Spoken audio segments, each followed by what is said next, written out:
Ladies and gentlemen, boys and girls, children of all ages, what is up? What is good? The King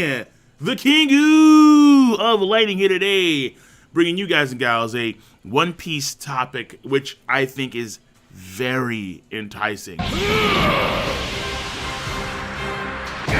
About a month ago, on the YouTube community page, I asked the question to the people: how many admirals does it take to defeat a Yonko? One Yonko. There was a long list of comments, and the poll results were fairly interesting. About 8,800 people voted. Some folks got heated. I'm not gonna go through all the comments, but there are some things that I do want to talk about in great detail and ultimately share my stance on the topic at hand. But before we get started, I do want to thank our sponsor for this video, and the sponsor for this video is Koji Games, and they hit up your boy, the King for the online MMORPG known as El Sword. Now, El Sword is a free-to-play 2.5D action MMORPG, again, by Koji. I think you say it as Koji.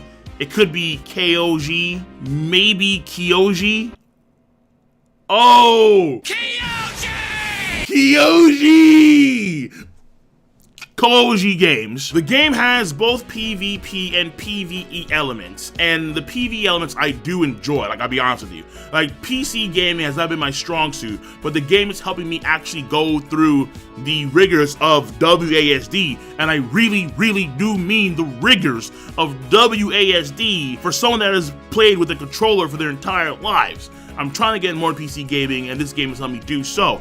There are about 12 playable characters in the game, and each of the characters have their own distinct storylines and their abilities. And as you can see before you, from the 12 characters that you can choose to play from, each of those characters has about 9 particular jobs that you can select from for your character to grow into. Now, particularly, my favorite character among the bunch is Raven. He's my first character in the game, and I dig how he has both the blade and the fist-based abilities in his combat repertoire. But there are other characters in the game, like El Sword himself, like Eve, for you guys and gals to play. Again, there's 12 characters total at this point in time, but I don't know there'll be more in the future. The leveling system is pretty solid in the game, and essentially you do level up by going through dungeons as well as other areas within the game, by clearing these dungeons, fighting both mini bosses and bosses, and on top of that, collecting treasure as you go through these dungeons. There's even an El Sword anime, which is fairly well done. I did check out a few episodes of it, so you guys and gals want to check it out for yourselves, no doubt. Now, currently the game is on its 2nd season, and as of this month, there are added new events and new items to the game. They've updated the character icons, they have added and have updated character intros, they have brand new character artwork, so the characters do look a lot more darker and edgier for the most part, among other things, which of course only makes the characters look better, obviously, and so on and so forth. So the game is only getting bigger, and the game is only getting better. So El Sword and Koji Games, they are making moves. And if you guys and gals want to be a part of that process and be in with Koji Games, then there'll be a link in the box below where you can download El Sword. It's a free-to-play game. Once again, definitely check it out. Now, that all being said, let us get on to the main topic of this video today: Admirals, Yonko. So here are the poll results for Admirals versus Yonko 1 month ago. As you can see, how many Admirals does it take to beat a Yonko? Topic for an upcoming video, which upcoming does mean a month plus, and 8.8K votes. 6% of the 8.8K votes said one Admiral can beat a Yonko. One Admiral. 36% said 2 Admirals can beat a Yonko. 41% said 3 Admirals can beat a Yonko. And finally, there was a 4th option: all 3 Admirals can't beat a Yonko. 17% voted. And as you can see, there were about 500 plus votes and a lot of comments, which I won't go through them all, obviously, but I do want to go through some. We have Kale, who says 2 Admirals. We all remember what Whitebeard did to Sakazuki, right? Yeah. This man cocked back. Yeah. Like, after Ace died, Whitebeard came behind Sakazuki. Nani? And then...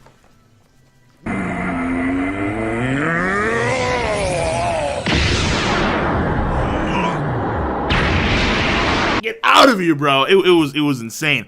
Because at that point in time, Whitebeard had decided to go serious. He decided to go all out, where previously he wasn't really doing so. Malik, 3 admirals. It would take all 3 admirals extreme diff to beat a Yonkou, and the Yonkou would still have a good chance of winning. Very intriguing. So Malik is kind of in between. 3 admirals do win, but they win extremely high diff, and potentially, I would guess depending on the Yonkou, the admirals can't win. We continue. All 3 admirals can't beat a Yonkou. If all 3 admirals could beat a Yonkou, they would have managed to execute Kaido, I believe. And we'll get to Kaido real soon. Oh, you can, I can guarantee you that. Let's continue. 2 admirals. A lot of people are confused. An admiral alone would give one Yonkou a hard fight, but I think a Yonkou is stronger. 2 admirals would beat a Yonkou undoubtedly. Number 1 gangsta, letting it be known. Let's continue. Down some comments. Death X dealing. 3 admirals. I'm pretty sure if all 3 original admirals, Kizaru, Aokiji, and Akainu teamed up against Kaido, Blackbeard, or Big Mom, they'd be able to take them down for sure. I'd say 3 admirals beat a Yonkou mid-diff, and we continue, and actually goes on for a while. 2 admirals might beat a Yonkou, but in an extremely high diff fight. 1 admiral would definitely lose to a Yonkou, not a stomp, but they would lose in my opinion. I still believe that Shanks is the strongest Yonkou at the moment in the story, but even he might be taken out if it was a 3v1 scenario. We continue. Edwards. All 3 admirals can't beat a Yonkou. Hell, it took 3 admirals, several vice admirals, the entire Marines, and the Blackbeard pirates to take out a sick Whitebeard. Not even competition for somebody like Kaido or Shanks. Now, here's the thing. A lot of folks, I agree with the notion that Whitebeard wasn't at the strongest man in the world level when he was at Marineford. It was a very long time since Sengoku had seen Whitebeard. But we do know that Sengoku and Whitebeard have had exchanges in the past. And in the past, we do know that Whitebeard was the only man to be on the same level as Goldie Roger, quote unquote. So Prime Whitebeard, I can definitely say, especially after Goldie Roger passed away, I'm pretty sure Prime Whitebeard was the strongest man in the world. But Whitebeard sick and old, I can't believe that for a second. Especially when you have Marco, for example, make comments like, if this was a younger Whitebeard, or if this was a more physically fit Whitebeard, he would have easily dodged Squirrel's attack, his sneak attack. But he couldn't do so in his current condition.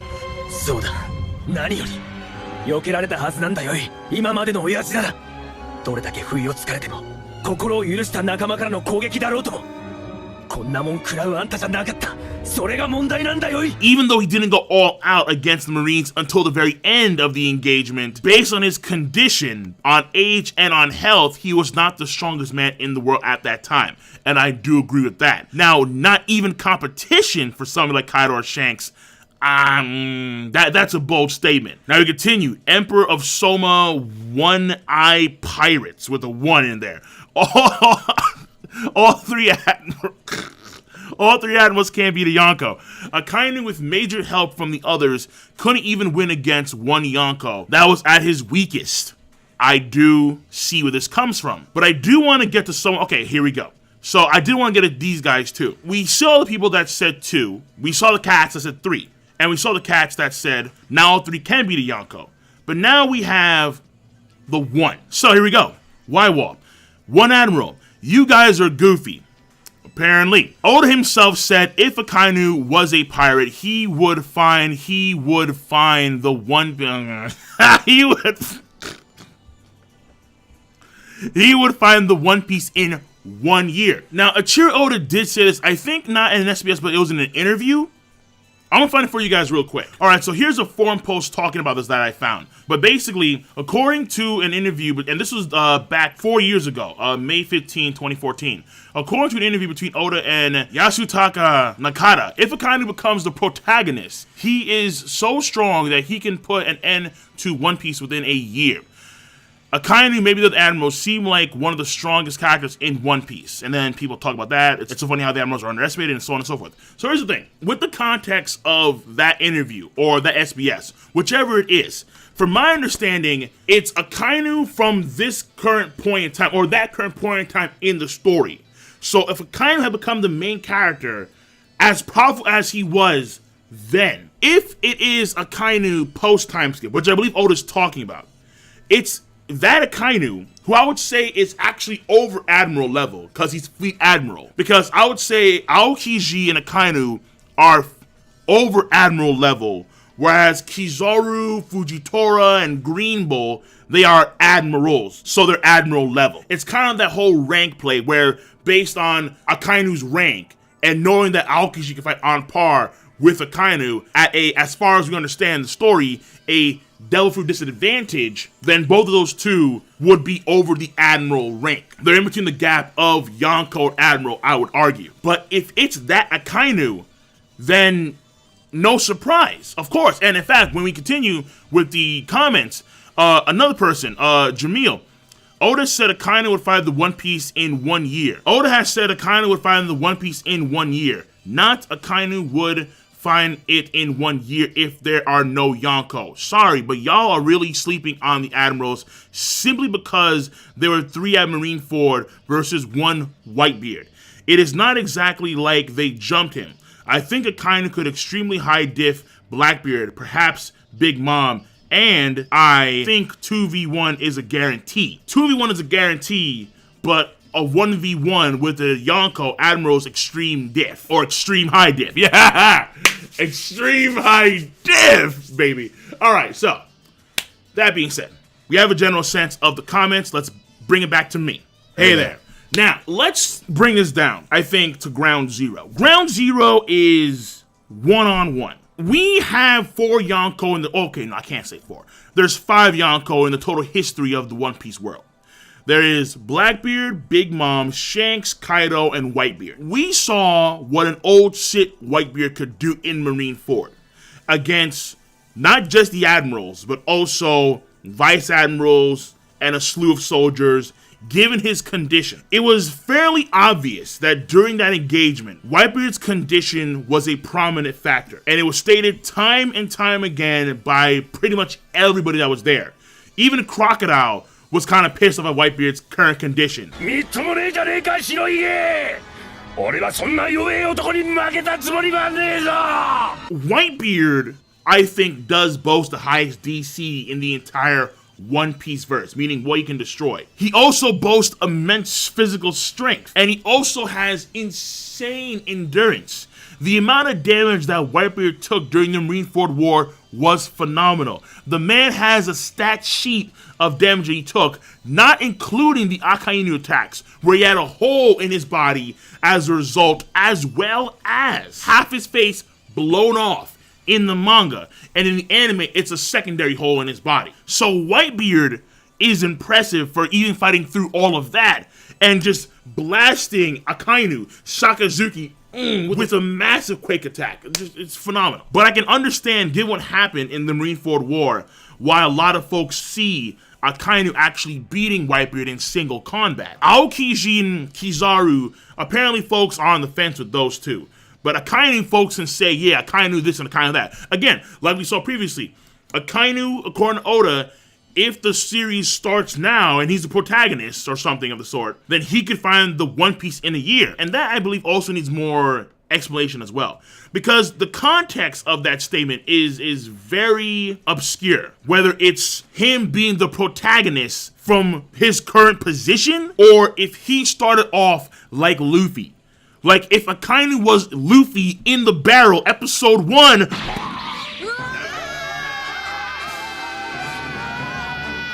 Like, that's where I kind of don't really understand, because initially when I heard about this, I thought that Oda meant Akainu from Jump.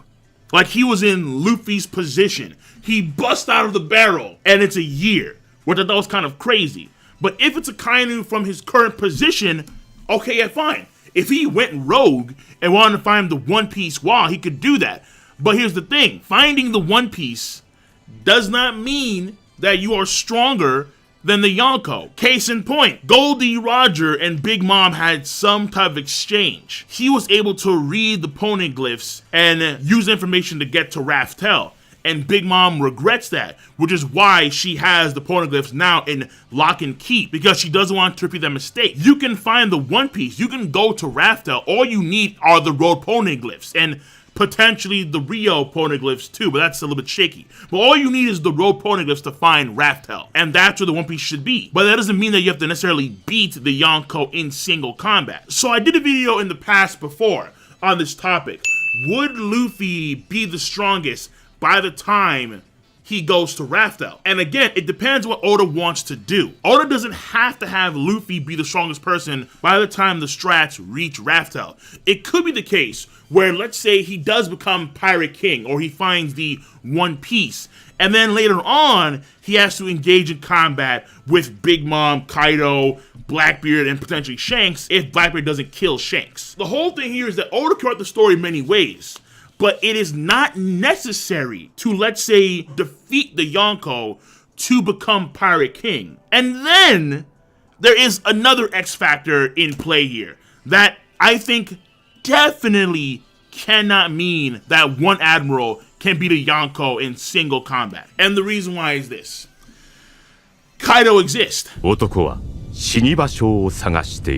I think that the strongest person in the One Piece world is Yonkou Shanks. That's what I think. I know folks want to vouch for Dragon, but please. The story has dictated already. Not Oda's statements, the actual story has dictated. In a one-on-one match, if Kaido is in that match, you bet on Kaido.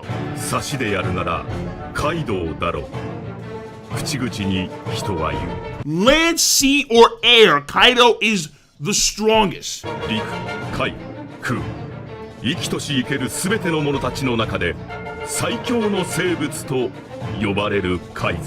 That's what Ichiro Oda has specifically stated in the actual One Piece series when it comes to Kaido. It doesn't matter if it's a Kainu. If it's a Kainu versus Kaido, Kaido wins. If it's Aokiji versus Kaido, Kaido wins. If it's Fujitora against Kaido, Kaido wins. If it's Kizaru versus Kaido, Kaido wins. If it's Green Bull versus Kaido, Kaido wins. One-on-one, Kaido wins. End of story. It's a wrap. He baby shakes. he baby shakes. Oh, no. Maybe not. Maybe not a full-blown baby shake, but he wins. From that standpoint alone, Kaido makes it impossible for a Yonkou to be defeated in single combat because he's a Yonkou, and he definitely won't be defeated in single combat. Though, the Yonkous do vary in strength.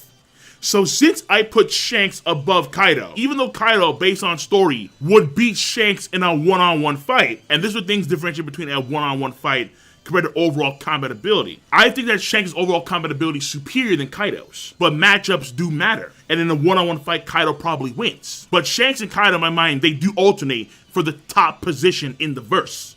So if Kaido ain't losing in a one-on-one fight, neither is Shanks. So at the bare minimum, you would need two Admirals. At a bare minimum, you need two Admirals to beat those two. Big Mom has maybe the highest durability in the verse, with maybe the exception of Kaido.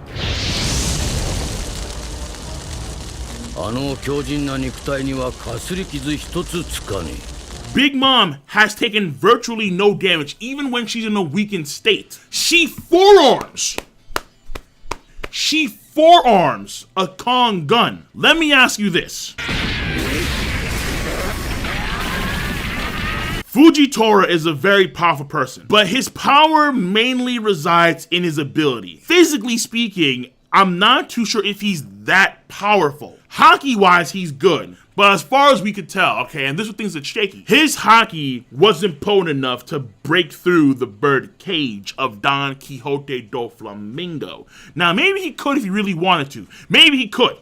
I can't say that he can't. Maybe he could. But as far as we know so far in the story, he couldn't. Even with armored haki-covered blades. But Luffy in Bound Man could break out of the parasite string of Don Flamingo, the ability that he uses to control people. And that ability has even stopped Diamond Jozu. If Fujitora's abilities are the primary reason why his combat ability is so high, then can Fujitora take a Kong gun in the same fashion as Big Mom, where Big Mom just forearmed it with her own armored haki? Because I would say that from a physical strength standpoint, Gear 4 is, especially Gear 4 Bowman, Gear 4 Bowman is on Admiral level from a strength standpoint, and potentially from a speed standpoint as well. The only issue is that from a stamina standpoint, it sucks. So think about that for a second. We know that Big Mom's innate durability is off the charts, and Armored Haki hardening added onto that durability. Oh, woo! Big ooh, mom ooh, impressive as always, ain't no doubt about it. And then on top of that, she has 3 homies always near her. Napoleon, that's always on her head, her sword. Prometheus and Zeus, who cannot get damage unless you can damage Soul itself. Which, as far as you know, neither Akainu, Fujitora, maybe Green Bull, Aokiji, or Kizaru can do that. And unlike Whitebeard, who wasn't fairly mobile, Big Mom could just hop on Zeus and do all types of funky stuff. With Elbaf Spears? Oh man. Again, the Admirals are very powerful, but the Yonkou have certain characteristics that just make them innately overwhelming. Whether it's Whitebeard and his huge DC and his crazy endurance. He took bullet wounds, he took stab wounds, but he endured through it all. Despite his condition, whether it was Kaido, who just fell 10K, brush it off. Hey, yo, kid, it's time to get the beat down, baby. Like, whoa. Whether it's Big Mom, who's walking through everything and has intangible allies, homies, Prometheus and Zeus, and has Elbaf Spears, where she pulverizes anything for miles upon miles. It's like, bro, what? Aokiji is disgusting. With one finger, he can freeze dozens or hundreds of miles of water from island to island. It's like, bro, that's insane. Akainu and him completely changed the weather on Punk Hazard after 10 days of fighting. So you can say that's a result of, let's say, their awakening. Potentially, we don't know. For sure, we don't know. Fujitora, gravity. He's pulling meteorites from God knows where. He levitated all the debris in Dressrosa with ease, and so on and so forth. Kizaru is the speed of light. And with a single kick, we saw what he could do to the entire mangrove tree on Shibuya Archipelago. And those trees have durability that is far more than regular ground. And with a single kick, it was like, dude, whoa, wait, what is...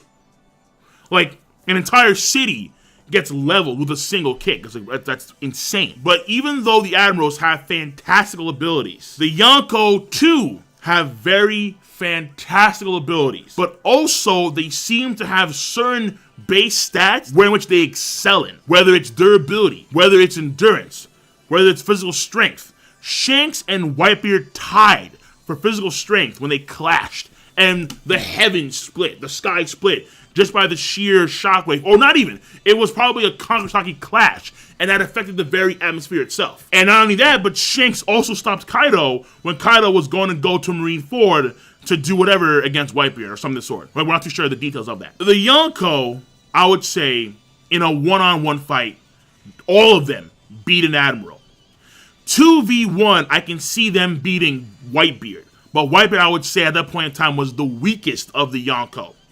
3v1 for any other Yonkou, with the exception of Kaido and Shanks, where potentially you can't beat them, period. That's what I think. Every Yonkou is different. And because of that reason, the fights play out differently. But at a bare minimum, if you look at the current day Yonkou, you're gonna need, I would say, 3 Admirals. Back in the day, Whitebeard, 2 Admirals. Now, 3 Admirals. Now that we have more intel, 3 Admirals. I am comfortable in saying that. I know folks want to say, well, Akainu, One Piece. The story already indicated that in a one-on-one, Kaido does not lose. You bet on Kaido. Land, sea, or air, he is the strongest creature in the world. That alone negates the possibility of Akainu beating Kaido in a one-on-one fight. Right then and there. That being said, 3 Admirals for Big Mom, 3 Admirals for Blackbeard, 3 Admirals, extreme high diff, extreme diff for Kaido and Shanks. Potentially, they don't beat them.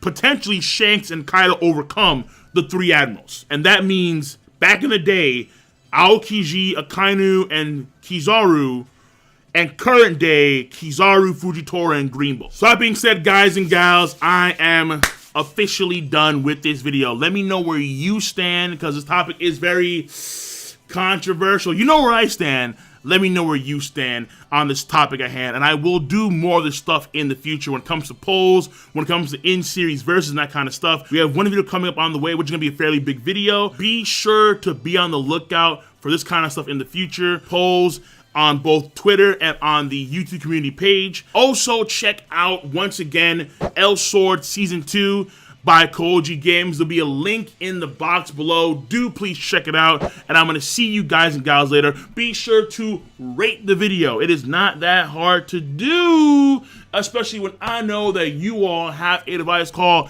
Zemaosu. You use Zemaosu to click, rate the video, to click, subscribe, to click on that bell to join the squad, and of course, comment in the comment section down below. Peace, and have a nice goddamn day.